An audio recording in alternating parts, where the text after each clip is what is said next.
Good afternoon, student. Class 7, subject history, lesson number 1, our constitution. Fundamental rights of the citizen, मौलिक नागरिकों के मौलिक अधिकारों के बारे में आज हम पढ़ेंगे। अपने गांव, शहर, मोहल्ले, हम सभी छोटे बड़ों से अपनी बातें कहते हैं। ऐसे ही हम देश प्रदेश में कहीं भी आते जाते रहते हैं। इन सब के लिए कोई रोक टोक नहीं होती। सोचिए ऐसा क्यों होता है? क्योंकि सभी मनुष्य को जन्म से ही कुछ अधिकार मिलते हैं जिन्हें मानवाधिकार कहते हैं। इनमें से 6 मौलिक अधिकार के रूप में हमारे संविधान में जो दिए गए हैं वो इस प्रकार है। सबसे पहला है राइट ऑफ इक्वलिटी, समानता का अधिकार, कि संविधान के अनुसार भारतीय नागरिकों के साथ समान रूप से व्यवहार किया जाएगा। इसका अर्थ है किसी भी व्यक्ति को उनके जन्म स्थान के आधार पर या आदमी या औरत होने के आधार पर या किसी विशेष जाति के आधार पर, जैसे दुकानदार है या होटल वाला है, सिनेमा घर में है, आने जाने से नहीं रोका जा सकता। किसी भी जगह वो लोग आ जा सकते हैं। इसी प्रकार किसी नौकरी या व्यवसाय को करने से भी इनमें किसी आधार पर लोगों को नहीं रोका जाएगा।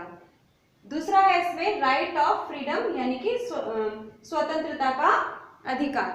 शांतिपूर्ण सम्मेलन करने की हमें स्वतंत्रता प्राप्त है कि हम अपने विचारों की अभिव्यक्ति अपने तरीके से सभी नागरिक शांतिपूर्ण ढंग से किसी भी सम्मेलन में कर सकते हैं। अपनी इच्छा के अनुसार रोजगार करने की भी स्वतंत्रता है कि हम किसी भी प्रकार का जो हम रोजगार करना चाहते हैं हमें कोई बाध्य नहीं करता। हम अपने अनुसार, अपनी इच्छा के अनुसार रोजगार कर सकते हैं।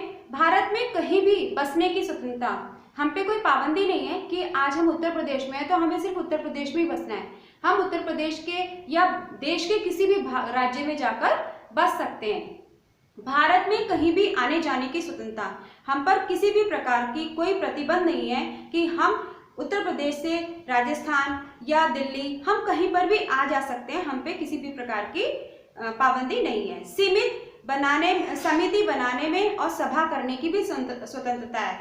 हम अपनी कोई भी समिति बना सकते हैं या कोई सभा बना सकते हैं। हम पर किसी भी प्रकार का सरकार का प्रतिबंध नहीं होता। अपने मन की बात स्वतंत्र रूप में कहने या छुपाने की भी हमें स्वतंत्रता होती है। हमें आज़ादी है इस बात की कि हम अपने विचारों को दूसरे तक प्रकट कर दें, या हम कोई बात नहीं बताना चाहते तो हम वो भी छुपा सकते हैं। जीवन जीने और निजी स्वतंत्रता में क्या अंतर होता है? भारत में रह रहे सभी लोगों को जीने का अधिकार है। कोई भी उनकी जान नहीं ले सकता। लोगों के जीवन की रक्षा करना सरकार का कर्तव्य है।